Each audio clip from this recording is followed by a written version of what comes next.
Well, North Dakota is now home to refugees from Afghanistan and Ukraine. And overall, those refugees have been welcomed with open arms. Mark Martin shows us how the community of Fargo has embraced and supported those who have fled from their war-torn countries. The U.S. state of North Dakota is one of the leading resettlement locations per capita for refugees coming to the United States. Every year, about 400 refugees arrive in larger cities like Fargo, where they are gradually reshaping the ethnic and cultural makeup of their adopted hometowns.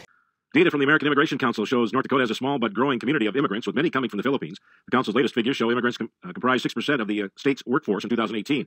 Immigrants accounted for 13% of the state's production employees and 11% of the residents working in the manufacturing industry. More refugees. That's the word tonight from Lutheran Social Services. Valley News Live found out after attending for the first time a Refugee Services Advisory Committee meeting. Thanks for joining us tonight. The statewide forum discussed, among other things, the projected number of refugees being brought to North Dakota. Valley News Team's immigration and relocation reporter Bradford Eric takes us inside that meeting. While rumors may be circulating that North Dakota is taking in migrant children displaced at the southern border, the Department of Human Services says that is not the case. The department says it's been receiving phone calls asking if the state is housing unaccompanied children who arrived at the southern U.S. border. According to the executive director, the federal government has already ruled out the Peace Garden state as a destination for those kids. In North Dakota, additional North Dakota counties won't have to face a decision on whether to resettle more refugees, an issue that's drawn passionate responses on both sides of the issue.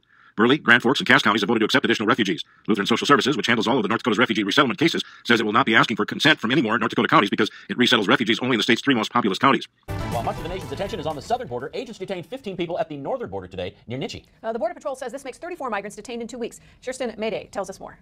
Nationwide, there's been a dramatic increase in illegal immigration along the northern border when compared to the past 2 years. Across the entire northern border, illegal crossings from Canada into the U.S. have increased from 16,000 to 142,000. According to Customs and Border Patrol's website, in the last 4 months, more than 1,200 people have been apprehended by North Dakota's Border Patrol for illegal crossings. North Dakota is now part of a small group of states participating in the Skilled Immigrant Integration Program. It provides access to resources that can help new Americans better integrate into the community. Elizabeth Shores tells us when we can expect to see changes. The Trump administration announced only 18,000 refugees would be allowed to settle in the U.S. in the next year, which would be an historic low and down from the 30,000 allowed in 2019. Resettling refugees in states has long been a sensitive issue. In 2015, at the height of the Syrian refugee crisis, more than half the nation's governors said they oppose letting Syrian refugees settle in their states. For months, the U.S. government has focused attention and money on events along the U.S. southern border, and agents who normally patrol the northern border were shifted there. In December, they returned. But patrolling the northern border is no easy task. Crystal Quao reports on the challenges they face and the potential solutions.